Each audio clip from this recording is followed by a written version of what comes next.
you're probably going to hear ACs in the background, and yeah, I can't control that. But hey guys, I woke up this way, almost literally. I definitely have been away from YouTube for a while, and it's kind of hard to like just get back into the swing of things, especially when the part that you don't like the most is the editing part. So I have a lot of recorded videos, just never got around to editing them because it's kind of hard to edit while multitasking and doing other things, which is what I like to do. But I will try really hard to get this out and just try to get back in the swing of things and probably give you guys a little update. I am outside, obviously, spending where I spend most of my weekends if I'm not. Fuck that AC that just turned on.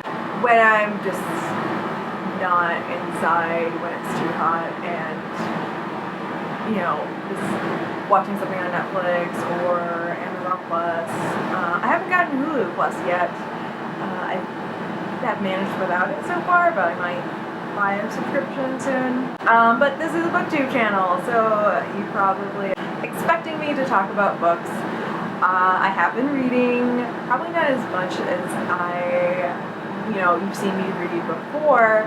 I've been reading basically 2,000-page books simultaneously. So, and also I have been spending more time writing on a different site. If you guys want to hear me talk about what I write about, or the site that I write on, which is Quora, say so in the comments, because I won't bore you with my Quora experience and what I write about on that. It's definitely an interesting site and an interesting experience, I'll say that much. You meet very interesting people. So with that said, reading, and this year I kind of have, ideally, I've been wanting to try reading more like philosophy and classics from different countries.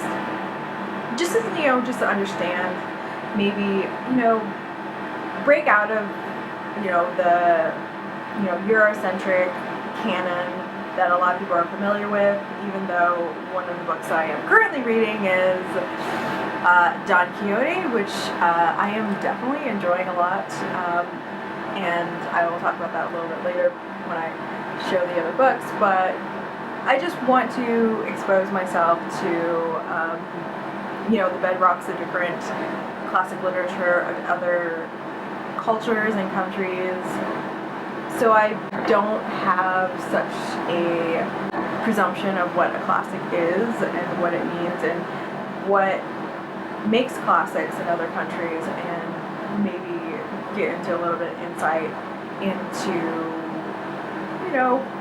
other cultures and countries' emphasis in socially and culturally, which is definitely different from Western culture and values and those type of stuff. So yeah, but also at the same time, I have been wanting to read more of the European philosophy set. I haven't actually gotten around to it so much. So I read Jo Alton's Justice. Athena makes, she reads The Republic and she decides to try it out with people. And so that kind of made me think of like, hey, maybe I should probably read The Republic and also other great, at least in European standards, great philosophers. It's not necessarily so much of a sincere appreciation for philosophy and the modes of discourse and rationality, but more so to figure out the inherent biases that we have based our idea of logic and rationality, and how we use that discourse to silence people that don't fit within that, Eurocentric paradigm of who is valid and what type of arguments and experiences are valid and how we should engage with them. There is that. I haven't actually started The Republic yet because, it's just tired and I have work. I am, my brother is living with me. I have another mouth to feed. He's going to school. It's not a bad situation at all. It's just I have like a brother to deal with now, living in my home, eating my food,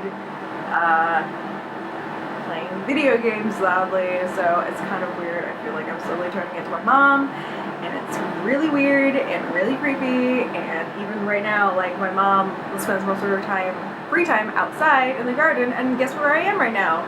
Holy shit, I'm turning into my mom. I'm freaking out. So yeah, I've been busy, but I've been chugging my way through things, and most of the time I'm writing.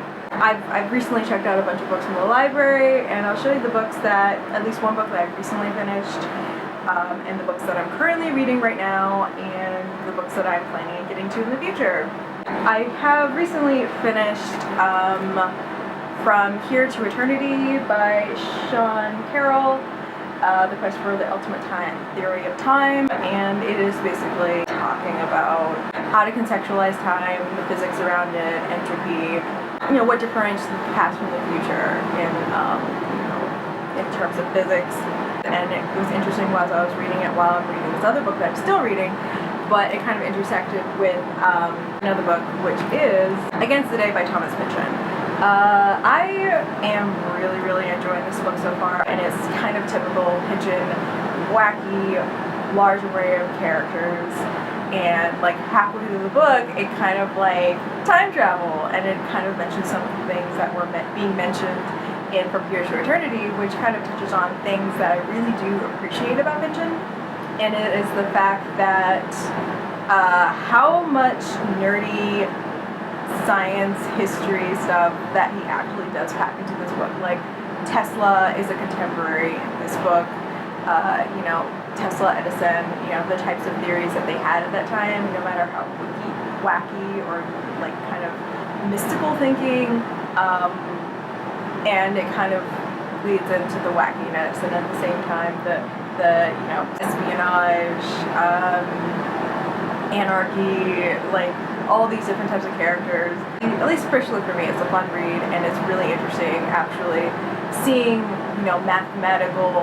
mathematics sects intersect with each other, and how just weird it gets, and just exaggerating the eccentricities of these different ways of thinking in terms of the scientific mathematic communities. I kind of want to write on in the future, like the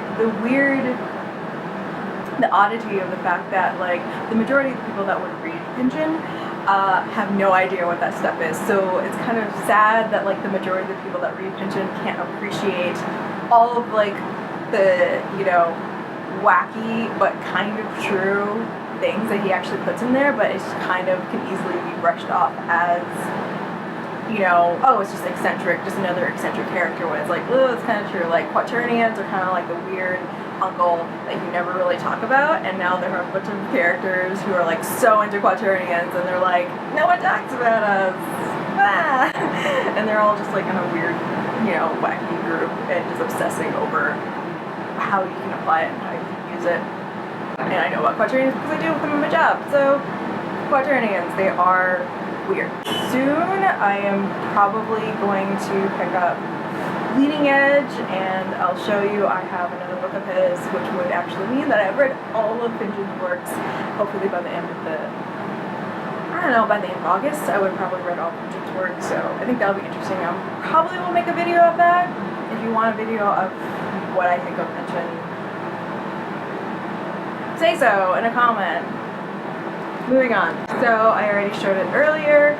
I'm also reading Don Quixote. It is hilarious, and I really don't know why like there hasn't been like an adaptation of it in like the style of like The Spoils Before Dying, like on IFC, and just like it's exactly what we like today, where we see a piece of media that like condenses all the tropes and all the wackiness of a particular genre into like one big long parody, and that's what basically Cervantes has done with Don Quixote, and it is hilarious, and it's so just like it's kind of crazy how contemporary the humor is, at least from my perspective.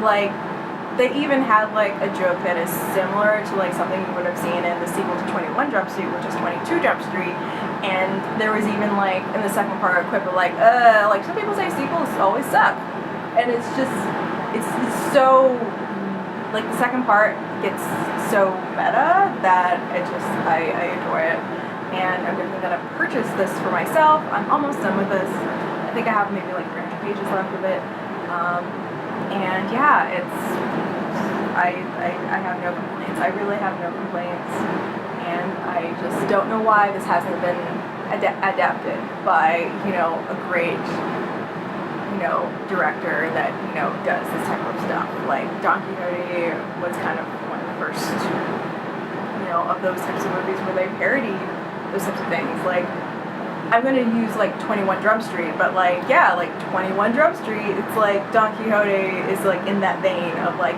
making fun of like a piece of media that everyone knows about or they know enough of to see it being parodied on on a screen. Like they've seen enough, they're aware enough, and they've seen enough buddy cop comedies, they've seen enough older person goes back to high school and all the wackiness and just the that type of stuff. Like this is what Don Quixote does to all those texts that they enjoyed about knights and how kind of weird and crazy those things are, and to have that type of humor and that type of criticism and insight and satire of a whole genre is just like it's perfect for modern age adaptation, and I don't know why it hasn't been adapted except in 2000 by Hallmark, which I don't think they would have done it right. Moving on to the books that I have checked out and I am going to read. Okay, so the first one is A Mind of Its Own. It doesn't have a cover because I had to get this at the university. There isn't a copy at my local library, and basically A Mind of Its Own by something Friedman. It is basically a microhistory of the penis. I mean, it's talking about like how cultures throughout history have regarded the penis, and I am really amused at the fact that all of the chapters are slangs for penis. Demon rod, gear shift, measuring stick, the cigar, the battering ram, the puncture-proof balloon. Real classy stuff. So, yeah, the next book that I checked out is the second volume in The Remembrance of Lost Time by Marcel Proust. And this is the shadow of young girls in flower. At least that's how this translation has translated it. I read Swam's Way, and I did like it. Of course, near the end, I was like, "Don't marry that bitch! Don't marry that bitch!" Spoilers: he marries the bitch. You don't know who I'm talking about, so maybe it's not a spoiler. But I mean, I don't know. I'm actually going to read that whole book, and I'm going to read all the volumes. Technically, this is a book. This is a volume in the whole book, and there's 7 volumes. But yeah, I'm going to read the whole 4,000 page of In Remembrance of Lost Time, and we're gonna maybe see a big massive review of what I thought of it all. Definitely gonna finish by the end of the year, and yeah, I mean, I haven't started this yet, of course, but I enjoyed the first one enough to pick up the second volume, so we'll see. And of course, like I said before when I was talking about Against the Day by Thomas Pynchon, I have actually Pynchon's first published works, which is Slow Learner, a book of short stories of his before he kind of hit his niche with the novels. I don't know, the ratings of this aren't the best, so I don't know what to expect exactly, but I mean, I figure I should at least read this, and then I'll read Bleeding Edge, and then I would have read all of Pynchon's works, and then you might see a video of what I think of Pynchon and the evolution of Pynchon. Although I did aim to read all of his works in chronological order, but the fact that I'm just now getting to Slow Learner, which should have been the first thing I would have read, yeah, no, I did not read it in chronological